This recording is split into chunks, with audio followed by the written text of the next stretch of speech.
Magandang araw po, Sir Captain Kokak, at sa lahat ng iyong mga masugid na tagapakinig.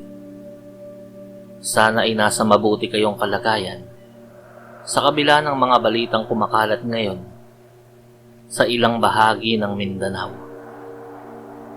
Ipinadala ko po ang kwentong to upang ibahagi ang aking karanasan tungkol sa mga usap-usapang yun. Kung tatanungin ako kung naniniwala ba ako sa mga pangyayaring yun, ang sagot ko ay oo.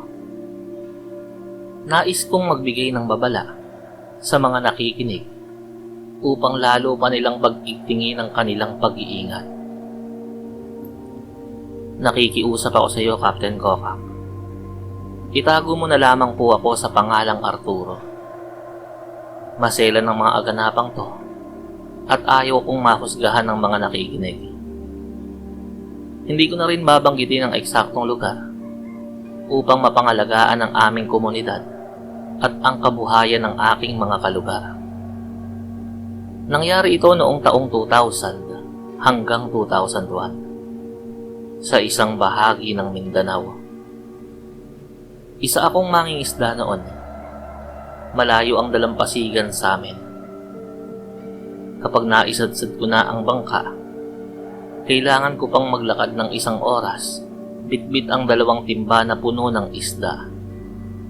Sanay ako sa bigat dahil gumagamit ako ng kawayang pangbalanse, gaya ng sa mga magtataho. Sa totoo lang, dapat ay 30 minuto lang ang lalakarin ko. Subalit dumaraan muna ako sa bahay ni Sonia. Kababata ko siya at may palihim kaming relasyon. Hindi yun alam ng aking asawa. Nakasalukuyang nagdadalang tao sa aming panganay noong mga panahong yon. Imbis na umuwi ako ng maliwanag na, pinipili kong tapusin ang pangingisda habang madaling araw pa lang. Sa dilim kasi ay walang gaanong tao sa labas. Kaya walang makakakita sa aking pagpunta sa bahay ni Sonia. Nakarating ako sa bahay niya ng araw na yon. Isinalin ko ang ika-4 na bahagi ng aking huli sa kanyang timba bilang kapalit ng kanyang pag-aasikaso at pag-alis ng aking pagod. Dahil ulila na si Sonia at walang kasama sa bahay, tanging pagtitinda ng gulay at mga isda na aking ibinibigay ang kanyang ikinabubuhay. Habang kami ay nasa gitna ng aming pagsasama, bigla kaming nakarinig ng mga pagkatok. Noong una ay mahihina lang yun, hanggang sa naging parang pagbayo na sa kanyang pinto. Lumakas ng lumakas ang kalampag. Sinabahan ako ng husto. Ang nasa isip ko lang nun ay baka may makahuli sa amin at magsumbong sa aking asawa. Sinabi ni Sonia na magtago ako sa ilalim ng papag at siya na ang magbubukas ng pinto.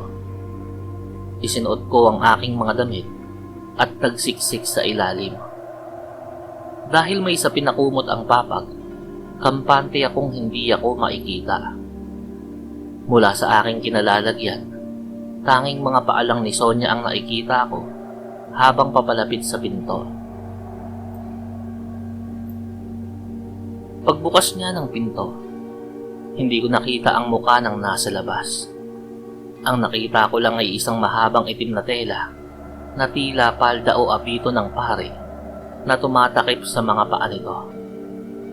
Nagulat ako sa mga sumunod na nangyari. Bigla na lang bumagsak si Sonia sa sahig.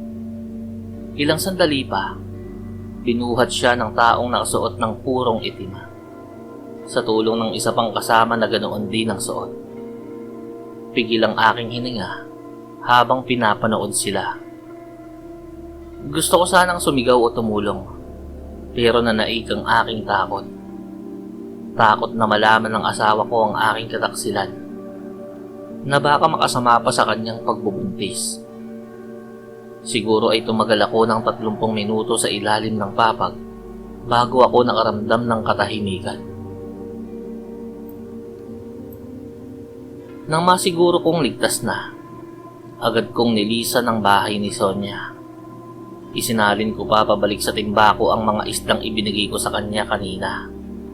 Ayokong mag-iwan ng anumang bakas na maiuugnay sa akin sa kanya. Lalo na't baka ako pa ang mapagbintangan sa anumang nangyari sa kanya. Kinaumagahan, mabilis na kumalat ang balita tungkol sa pagkawala ni Sonia. Kasabay nito ang mga ulat ng misteryosong pagkatok at paghampas sa mga pinto sa mga bahay sa aming lugar. Marami ang naghinala na isang kulto ang nasa likod nito. Dahil dito, naging alerto ang mga barangay tanod at naging gabi-gabi ang pagroronda.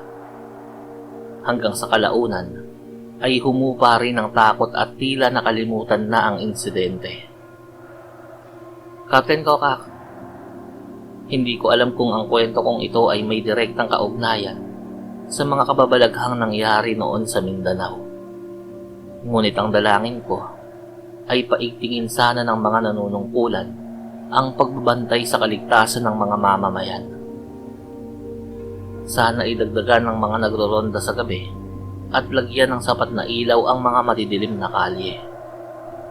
Ang aking pagtataksil ay nanatiling isang lihim hanggang sa ngayon. Sana ay huwag niyo akong husgahan. Nawa ay magsilbi itong paalala sa ating mga kababayan na maging doble ang pag-iingat. Maraming salamat po, Sir Captain Kokak, at mapagpalang araw sa inyong lahat.